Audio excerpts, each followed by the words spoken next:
What's up, my brothers and my sisters from another mister? Today we're going to do a comic book review of Spawn, issue number 339, where Spawn's worst enemy becomes his best hope in stopping the new ruler of hell. You won't believe who it is, so stick with me to the end of this video. Brought to you by Rated Comics. Let's get to it. So previously in Spawn 338, we see Nyx's journey from the afterlife to her rebirth at the Scion of the Green World. Meanwhile, Sin continues his journey across hell. Well, in this panel, we get a picture of the dead zones. They were first created to these sites who have played a critical role in the eternal war between heaven and hell, enabling both sides to move their operatives around battleground of Earth. Now, their importance is over a year ago because Spawn closed them all, intent on ridding Earth of heaven and hell unwanted influence. An ambitious goal, but doomed to fail. Days ago, Spawn lost control of over half of the dead zones to Nyx. She has half, Spawn has the other half.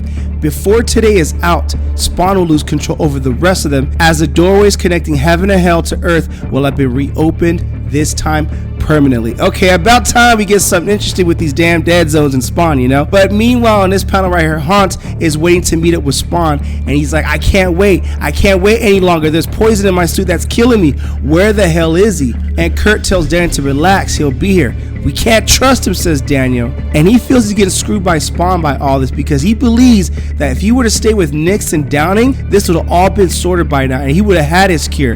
Daniel feels that they could have used a dead zone stolen by Nyx and been back from heaven by now and cured, and they could have done so without making so many damn enemies. And Spawn comes in like, you're wrong. Downey and Nyx were never gonna open any dead zones for you. You can't control them, and they know that. And Hunter's like, then what are we doing here? And where the hell are the dead zones?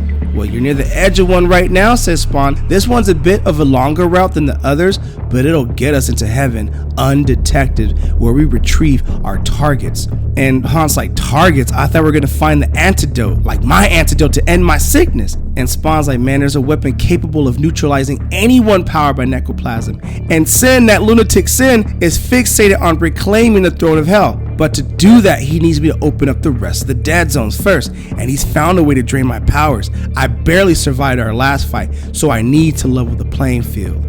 So Hunter's like, okay, so let me get this straight. So this trip was gonna happen with or without us, right? Yeah, not a problem. And Hunter's like, I just remember you talking about the dead zones need to stay shut. Interesting how the rules change when you need something. And Spawn's like, because I make the motherfucking rules, that's why. Now you want my help or not? And Kurt's like, yo man, we do, chill. Like, I don't need y'all fighting right now. And Spawn just snaps his finger, portal opens up, and Spawn's like, good, then let's get moving then. Now in this panel right here, unbeknownst to Spawn, Sin has already bypassed the dead zones, making his way back to hell. So his return hasn't been without complications though, back into hell. Upon Sin and Cataclysm's arrival, they found themselves in the 9th realm, one of the most desolate corners of hell. From there, they dealt with a brutal journey across the Pandemonium Sea, then through the city of Shrieking Glass. Today, after months of traveling, they finally crossed over into the 8th realm, inching themselves closer to the first circle where Hell's throne is located. Yet with each passing moment, Sin faces a creeping realization that this is not the hell he remembers. Now we get a little backstory with Cataclysm saying this is where his ancestors came from, and he learned the true heritage of himself last year. His mother, that he's ashamed to say, has gone native, and she forgot her responsibilities to him. And Sin is like, well, she's not the first to lose their way. It's all too easy to be seduced by life, you know? And Cataclysm is pissed, like, she lied to me. All those years, I'll never forgive her for that. If she had her way, I spent my entire life never knowing who I really was. And I'm sorry for my rambling, Cataclysm says to Sin. And Sin's like, yo man, don't apologize. One of the great tragedies of life is we do not get to choose our families.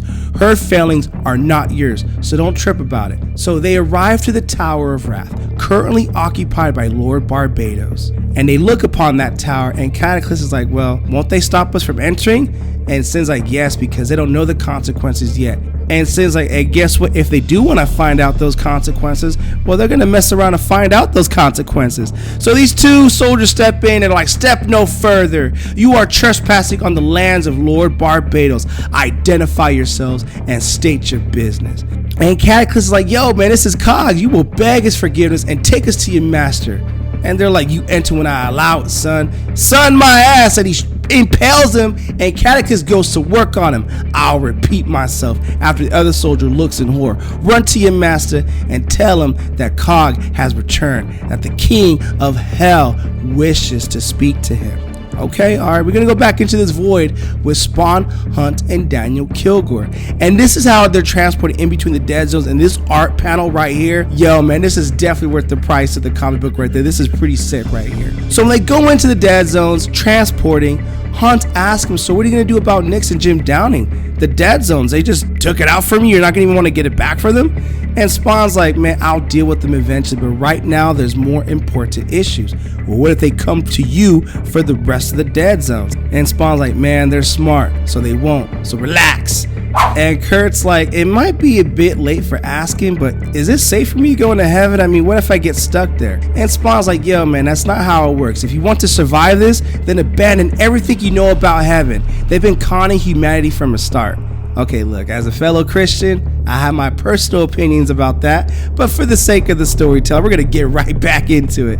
And Hunt's like, look man, I don't give a crap about either. I just want a cure, that's all. And Spawn's like, that's interesting that your powers have been holding up. I need to know how hard I can push you on this mission. And Hunt's like, look, I morphed my fist into this blade. My powers are fine into the dead zones. And Hunt's like, well, that's pretty cool that your power still works inside a dead zone. Who created your suit? And Hunt's like, honestly, man, I don't know. And if you check out Hunt issue number 1 on this channel, you will see what happened. Now, keep in mind, once they enter, they come across Sandaphon. When Spawn closed all the dead zones, he never thought about just how far the impact of his actions would have on others and the horrible choices they would need to make. Now, this is Sandaphon, the first herald of the Magisterium. Now, when Spawn closed the dead zone, 10 of Heaven's warriors had the grave misfortune to be passing through it. They enter not realizing they never see daylight again. Trapped in the black void between dimensions, the 10 initially try working together to find a way of escaping the prison. But as the days and the weeks passed, madness quickly spread and they soon turned on each other. One by one, the warriors fell until only Sandaphon remained standing. And in some ways, he may have been the unluckiest.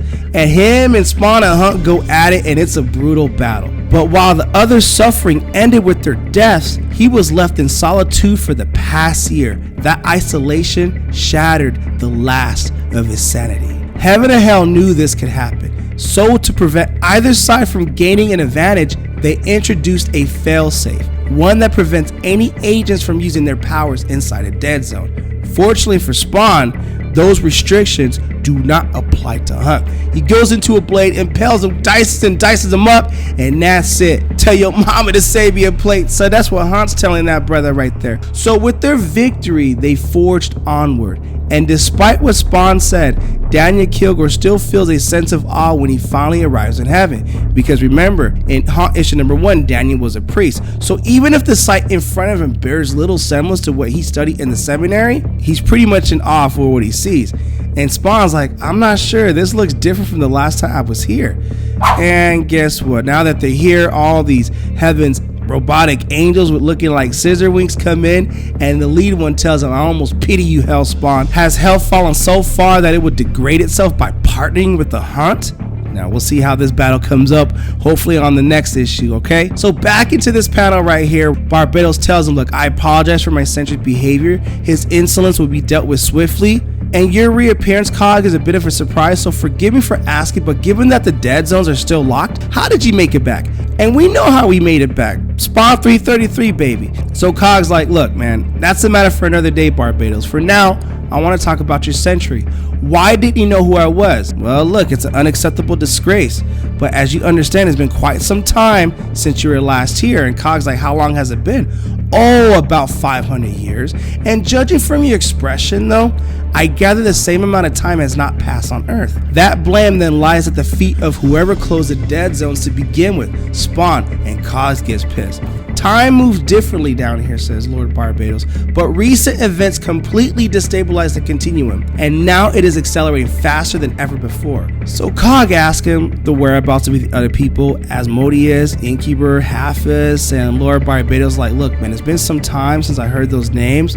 It would be prudent for you to assume most of your old guards are now presumed dead. And Cog gets suspicious, like, all except you. And Barbados like, look man, we all did what we had to do to survive. And Cog's like, surviving? Not much more? How did you end here exactly? I recall you declaring that you'd rather die than reside in the 8th realm of hell. And keep in mind, there's a whole lot of exposition here, but we're going to go through it as best as we can. So Barbados tells him, 500 years changed a lot of things, old friend. New players, new alliances, and new leaders. And don't give me that look. You couldn't seriously have expected hell to remain in stasis this whole time. Even if you only been gone a week, it was inevitable others would step in to fill that void. And Cog's like, and you were one of those, old friend? And Barbados like, you do me a disservice, my lord. I wouldn't dream of such disloyalty, but I would remind you, be careful who you accuse. You'll need me at your side if you have any hope of navigating this new hierarchy. Spare me your gloating, says Cogs. Just tell me who I'm up against. Who sits on my throne? So Barbados is like, well, my man, that's a complicated question right now. But the short answer is that if you want to make any claim to it, you'll first need to contend with Hell's current ruler, Cataclysm. Now, I don't know who this brother is, Cataclysm, but that's the ending I was talking about. You won't believe who it is because I don't even know who that is. But Cataclysm, that is a definition of major violence ready to happen. Now, I don't know if that's the first appearance of Cataclysm. I'm sure somebody watching this video knows more about Spawn than I do. Comment below, let me know on this. If this is his first appearance, and this issue is definitely worth purchasing, but I don't know that for sure because I Googled him. I couldn't find much on the brother. But link in description if you wish to add this comic book to your comic book collection. Support the art, support the industry. This issue is definitely worth adding to your collection in my personal opinion. Also, don't forget to check out RatedComics.com to purchase some other comics and or some really cool Rated Comics exclusives. Lastly, this review is sponsored by coffee, so if you'd like to buy your boy a cup of coffee, link in description or donate to the Super Thanks. But the greatest compliment you guys could do is by liking this channel and subscribing to Rated Comics YouTube channel. Thank you for watching. Until next time.